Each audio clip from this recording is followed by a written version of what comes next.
Hi guys, welcome to Little Wicket Railway. I'm Rob, and in this video we're taking a trip to the Nottingham Transport Heritage Centre. Located next to the beautiful Rushcliffe Country Park in Ruddington, the Heritage Centre hosts a few different transport related activities. The most obvious is the Nottingham Heritage Railway with its 10 miles of preserved standard gauge track and vast collection of locomotives and rolling stock. Next door to that is the Nottingham Society of Model and Experimental Engineers, who operate several miniature railways. Then in one of the buildings is the Ruddington Model Railway Club and their layouts. And inside a rather vast garage is the Nottingham Area Bus Society, who own a fleet of vintage vehicles. When I arrived, the Bus Society had just taken delivery of a Green Goddess military fire engine, which was being admired outside their workshops, but as impressive as it was, I was here to see the trains, and I was in luck because the Nottingham Society of Model and Experimental Engineers had two locomotives running. A Thompson B1 on the 7¼ inch gauge railway, and the Warship Greyhound on the 5-inch gauge line.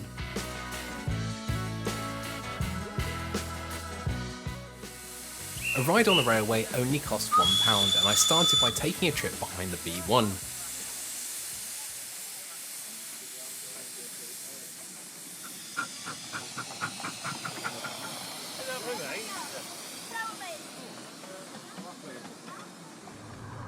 After pulling out of Little Ruddington station, the journey begins by turning left past Little Ruddington West signal box.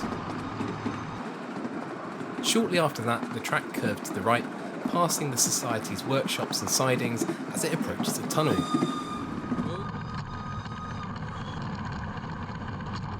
On the far side of the tunnel, the route passes through a stretch of woodland before starting the long straight section passing behind Little Ruddington station.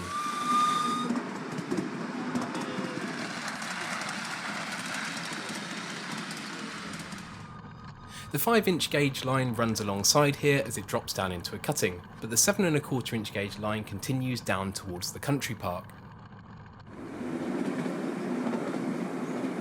A series of curves through the woods directs the train back towards Little Ruddington through Park Gate, past the sidings and turntable, under the overhead signal gantry and over the level crossing.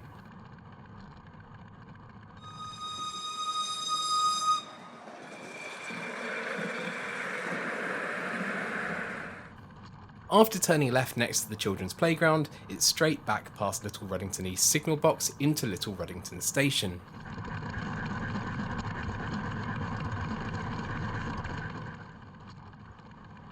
The journey time is around 5 or 6 minutes, and I enjoyed every second of it.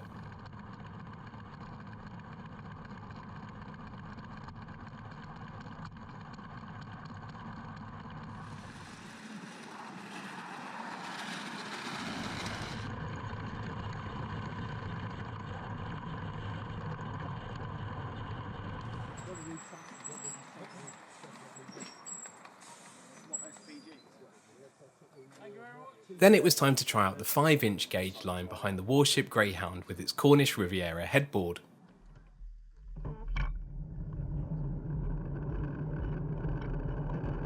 The 5-inch gauge railway is raised, and it follows a similar route as the 7¼ inch gauge railway for the first part, passing the sidings and sheds, but turning into the woods earlier.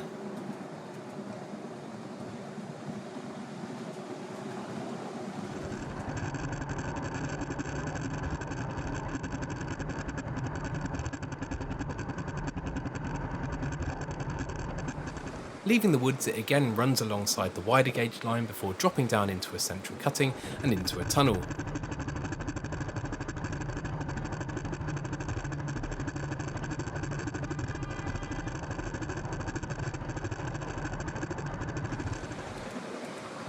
The line U-turns here and passes back through the tunnel and up the gradient towards the station.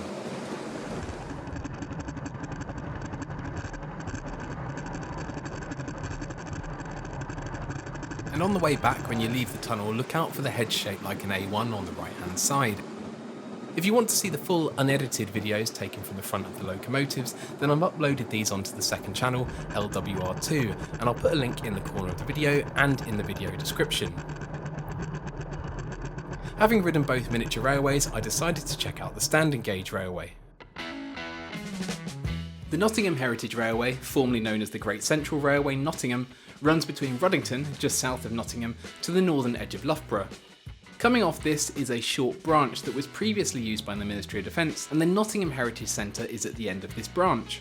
This railway is not to be confused with the Great Central Railway, which runs south of Loughborough. They both operate on preserved sections of the Great Central Railway, but are separated by about 500 metres known as the Gap. There is a project that's been running since 2009, which aims to bridge this gap and connect the Great Central Railway in the south to the Nottingham Heritage Railway in the north. Significant progress has been made, but there's still quite a lot of work to do. Unfortunately, at the time of filming, the Nottingham Heritage Railway wasn't operating services as they're making repairs to their railway infrastructure. But even when non-operational, there was still a lot to see at the Heritage Centre. Class 08 number 08784 was stood proudly in the car park looking immaculate. Class 144 number 144003 was at the station, having recently been preserved in 2020.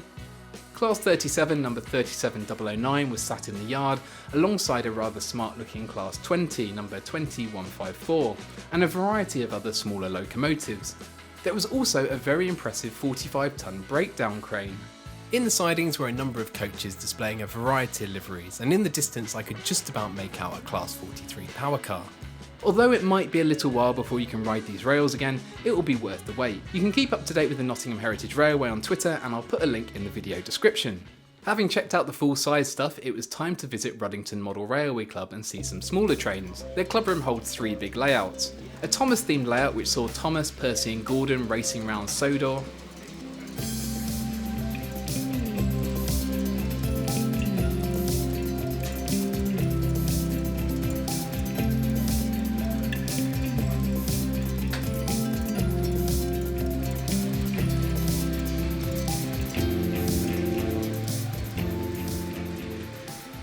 A large 00 layout was running a variety of models including the Hornby Jubilee locomotive, a Hush Hush and a Class 20.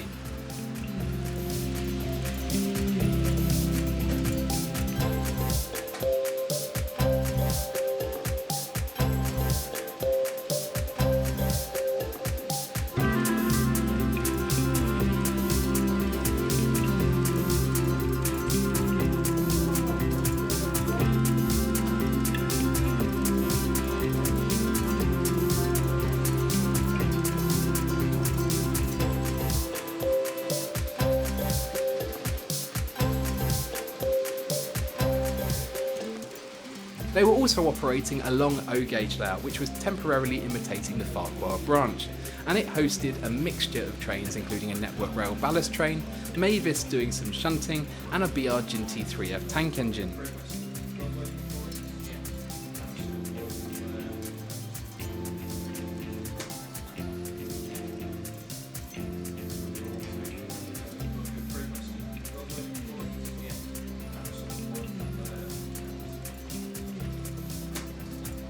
The layout features some impressive scenery with a canal at one end, busy industries lining the railway in the middle, and military scenes at the other end, which also has a large church that plays sound effects. I would highly recommend a day out at the Nottingham Heritage Transport Centre and the surrounding country park. As well as the railways I featured, they've also got a children's play area, a cafe that serves hot and cold food, and a gift shop. For a small donation to the centre, you can park on site, and they've even got a gnome garden. I'll put a flyer for their 2023 events on the screen and links to all their activities in the video description. If you've enjoyed this video, then please give it a like and subscribe to the channel. Thanks to the Nottingham Transport Heritage Centre for their permission to film, and to everyone who took the time to speak with me on the day. That's it for this video, thanks for watching, and I'll hopefully see you again soon.